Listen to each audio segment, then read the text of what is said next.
welcome to Construction Business News Middle East. We are here at Cityscape Global 2025, which is your one-stop shop to know what Saudi Arabia has for the future. So without any further ado, join us on our journey to explore what's happening more.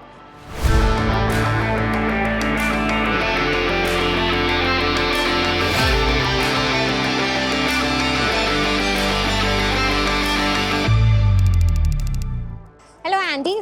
Thank you for joining us at Construction Business News Middle East. And we are here at Cityscape, and I'm really excited to talk to you everything which is real estate and what you have to offer, your insights. So before we start off the conversation, just give me a little bit brief about yourself and what you do. Great. Yep. So thank you for having me. I'm Andy Hawkins. I am head of global residential development sales at Savills. I'm based at Savills head office in London. But my responsibility is to help developers around the world market and sell their projects around the world to buyers from all over the world. So I think I have an interesting perspective on different key markets, what each market's doing and what buyers want. Lovely. So when you say that you're looking on a global level, yeah? Now let's talk about and focus on Middle East. Walk me through what's your opinion on Dubai and Riyadh. I think Riyadh is upcoming, it's booming. Absolutely. All eyes are on Riyadh. So what's your take on that? Absolutely. I think the first thing I would say is that Dubai and the Middle East, the region more broadly, is becoming so global. It is a truly global destination. I think Dubai in particular is definitely considered as a global city. And that has really happened over the last kind of 5 to 10 years. And that means that there's so many more opportunities for people from around the world. I think there are more and more people relocating to Dubai to make it their primary home. It's become a place that's great for families, for young people, for old people who are retiring. And you can see that trend continuing across the wider GCC. And it's really becoming a destination that people want to make their home. Lovely. Now, when I say also Riyadh, for example, let's focus a little bit on that. We are seeing an unprecedented growth in terms of all the developments that are happening. Yes. There's so many developers that are also coming in limelight. They're family owned, they might be local. We don't know that yet, but they are now, ready. Yes. Recently, they also announced that they're looking into different ways of bringing FDI. So what's your take on that, and how do you think that real estate is going to be the real game changer with this particular new breakthrough? And in terms of projects, do you have 2 or 3 projects that could really be banking on that?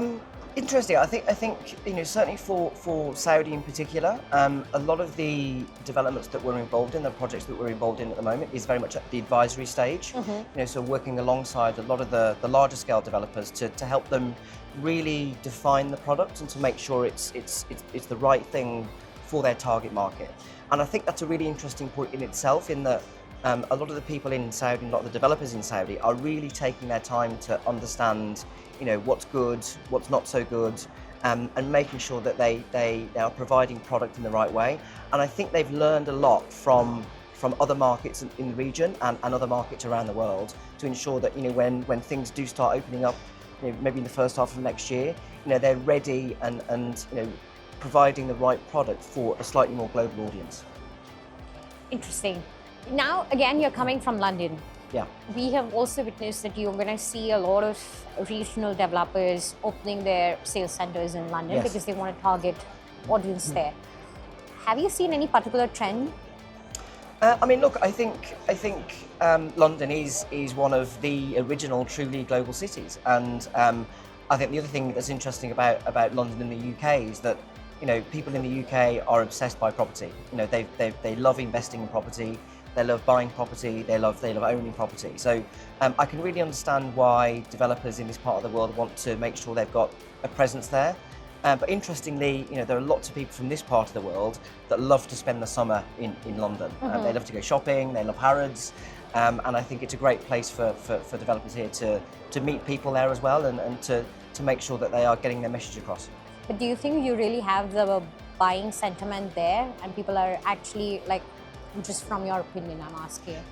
I think so. I think London is a real centre of global wealth, and there are lots of people there who are really eager to learn more about what's happening here, and to invest and to see what the opportunities are.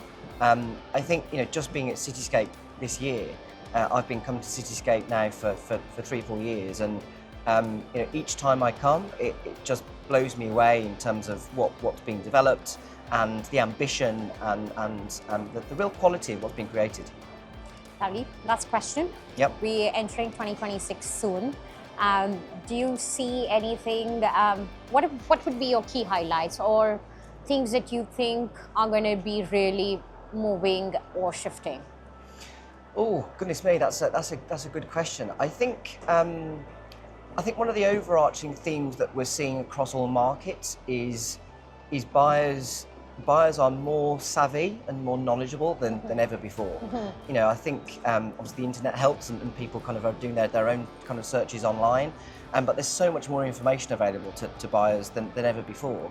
So I think buyers are looking for quality, they're looking for quality of life, and they're looking to ensure that what they're buying delivers for them, not only in the short term, but over the longer term as well. It might be something they are looking to maybe buy as an investment initially and then use themselves in the longer term. So I think it's an opportunity, but it's also challenging as well, because developers have to offer so much more than ever before. Lovely. And thank you so much. Is there anything particular you would like to add? No, just thank you very much and pleasure to meet you. Pleasure to meet you too, and thank you. Thank you So much.